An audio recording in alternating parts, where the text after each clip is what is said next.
All right, let's jump right into this explainer. We're going to uncover the hidden architecture behind your daily habits. Today's all about figuring out how you can take back control of your decisions before an algorithm completely does it for you. So here's our roadmap. We are covering 6 steps today. The 1% rule, systems over goals, designing your defaults, digital choice architecture, the language of nudging, and finally, reclaiming autonomy. Let's get right into it. Section 1. The 1% rule, the power of marginal gains. To really get this, we have to look at Dave Brailsford. He's the coach who totally transformed the British cycling team. And he didn't do it with massive overhauls. Nope. He just improved tiny, totally overlooked things, stuff like massaging gels and sleep pillows, by just 1%. This approach completely shatters the myth of the defining moment. As Jim Rohn famously put it, success is a few simple disciplines practiced every day, while failure is just a few errors in judgment repeated every day. It means success isn't this one singular lightning bolt event.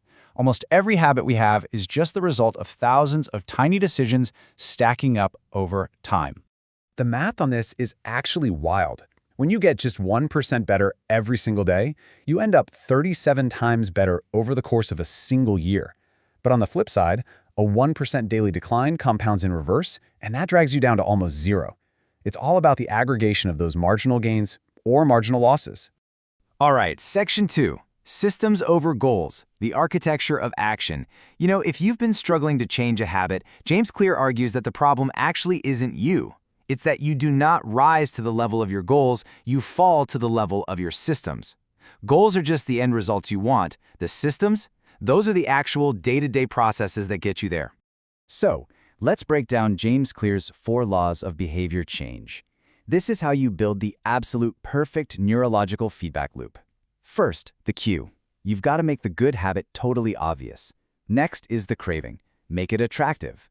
Third, the response. Make the action incredibly easy to pull off. And finally, the reward. Make it deeply satisfying. Now here's a crucial point. Improvement doesn't always mean just pushing yourself harder and harder. I mean, success doesn't have to be exhausting, right? Improvement by addition means doing more great work, chasing that peak performance. But improvement by subtraction, that just means doing less bad work. It's actually a concept borrowed straight from Japanese lean manufacturing, where they laser-focused on just eliminating mistakes. Oftentimes, subtracting the bad stuff is a way easier path to success than constantly chasing brilliance. This perfectly cements the idea of just avoiding tiny losses. If we just cut out the bad work, our whole average shifts up. Think about the famous 5-step checklist used in Michigan hospitals. They didn't invent some miracle drug, they literally just made sure doctors never skipped basic hygiene steps. That simple elimination of mistakes saved 1,500 lives in just a year and a half. Incredible, right? Moving into Section 3. Designing your defaults, shaping your environment. Okay, be honest with me for a second. Why are those cookies sitting on your counter right now?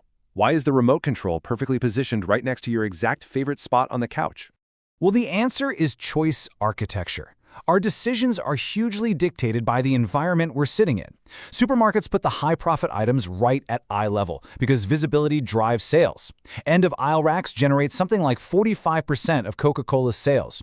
And opt-out organ donation programs, they see massive participation simply because it's the default setting. So if you optimize your own personal defaults, like leaving a dumbbell by your desk or keeping only water in the fridge, those good behaviors instantly become the path of least resistance. But here is a massive pivot for our explainer today. If you have the power to architect your personal environment to help yourself out, what exactly happens when corporate algorithms use that exact same power against you? Welcome to Section 4, Digital Choice Architecture, the Outer Architect. We are living deep in the attention economy right now, and researchers have pointed out that the interface designs on every single screen you own are structurally engineered to shape your decisions. There is literally no neutral way to present options online. The formal term for this is digital nudging. Now, originally, Thaler and Sunstein coined this as libertarian paternalism. The idea was super positive: gently nudge people to make better choices, like saving for retirement, while still completely preserving their freedom. But as you can probably guess, in the digital world, this concept gets weaponized constantly by platforms just trying to maximize their engagement. So, who actually designed the default interface of your favorite app? You really need to be able to spot the difference between these two motives. A helpful nudge preserves your autonomy and aligns with your actual goals. But a dark pattern? That is straight up manipulative. It exploits your cognitive biases. Think about that autoplay feature on a streaming site, subverting your autonomy entirely for corporate gain, literally just to keep you scrolling. Which brings us to Section 5, the language of nudging, words as architecture. Because it turns out it's not just the layout of the buttons or the colors on the screen. The actual specific words they use on your screen act as this incredibly powerful form of behavioral infrastructure. Behavioral economists Kahneman and Tversky famously proved this, and the results are honestly kind of mind-blowing. When a medical scenario was framed in terms of lives saved, people became super risk-averse. But when the exact same mathematical outcome was framed as lives lost, people suddenly became risk-seeking. Just changing a couple of words flips our supposedly rational choices completely upside down. And this brilliantly illustrates the LANS model proposed by researcher Caparato. Here's how it breaks down. The linguistic wording in a digital prompt triggers an emotional response. That emotional response suggests a normative idea of what society expects you to do, and that completely manipulates your final strategic choice. It's a total pipeline. So what does that look like in practice? Well, people are way more willing to pay a fee if it's labeled a carbon offset rather than a carbon tax, simply because the word tax triggers negative emotions. Researchers call this mind interface message alignment. And with the power of big data, these platforms are continuously tweaking these words in real time. It's a process called hypernudging, and it creates an inescapable architecture that is constantly preying on our mental shortcuts. All right, that brings us to our final section, reclaiming autonomy, defending your digital choices. So how do we bridge our interpersonal habits with this super aggressive outer digital architecture? How do we actually defend our choices?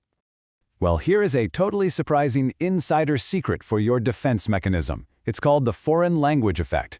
Researchers found that if you analyze a decision in a second language, it provides cognitive distance.